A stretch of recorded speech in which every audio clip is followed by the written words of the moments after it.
So by senior year, I was pretty much out to everybody in my high school and my parents, thanks to my coach for sure.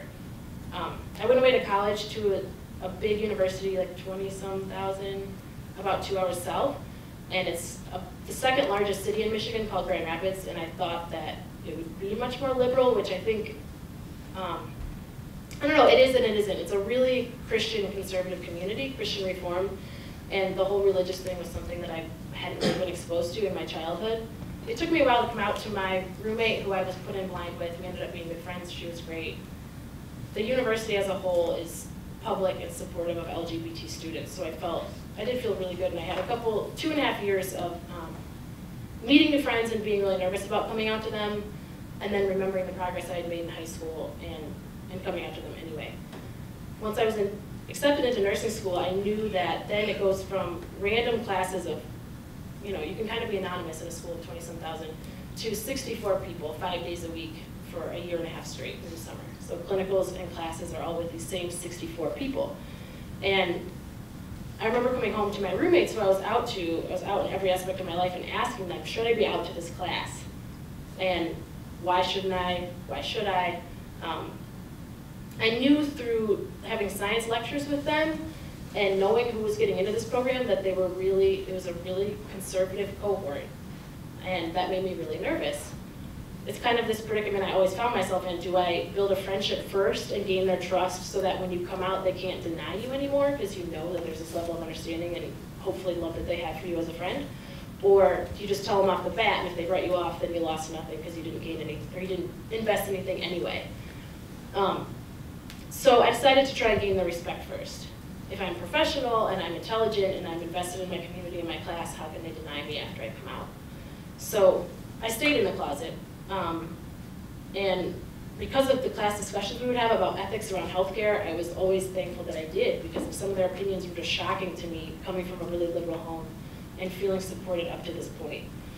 Nursing school, like the last month of my nursing school, I came out, and some people were freaked out. One girl shared a hotel room with me in Salt Lake and told me that she could not believe she didn't know that ahead of time. And so that's a couple people defriended me on Facebook, but not people that I cared about their opinions anyway. And overall, it's been a really welcoming experience. And I think that how I ended up at Fenway is my last semester, I decided, this is the semester I'm coming out. We got assigned a public health project and we could do what we wanted with it. And I thought, I'm making mine about gay stuff so I can present it and I can talk about it. People are just gonna have to deal with it because now they've worked with me for a year and what are they actually gonna say? So I did a project on HIV, and I kept reading research and learned that African American MSM, or men who have sex with men, are most highly affected. And I wanted to figure out why, and so I kind of dove into this project for a semester, and it became what people knew Julian was always reading about, which was good, because they had to read about it too, or hear about it from me. Reading a lot of research and Googling LGBT health, I found Fenway, and I had a friend in Boston, and liked the big liberal city that I thought Boston was, and it's proved to be. So I applied here, and I just thought, I have to work here. And I wrote Fenway a letter about how I couldn't believe the work that they had done, and I hope to work here someday. Then they posted a job for an RN, and it was perfect. And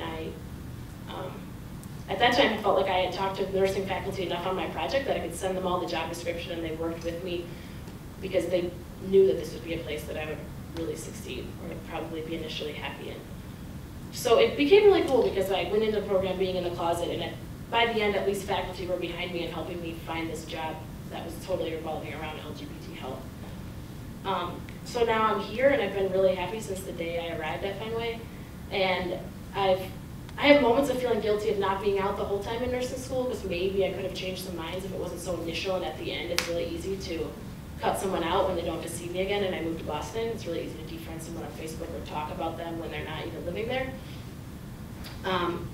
At the same time, I don't know that I would have had some of the success I had in nursing school, and therefore maybe wouldn't have had the resume to get a job at Fenway. I don't know. I don't know what was more beneficial. But I've been in touch with faculty, and I'm going back there in March to talk about LGBT health, which was never mentioned in my nursing program once. So I've talked to them about trying to get it in their curriculum, although faculty are really resistant to that initially. So hopefully I can go back and say some of the things I wish I would have said 2 years ago, but maybe with more experience and getting the respect first it worked out. So that's my story.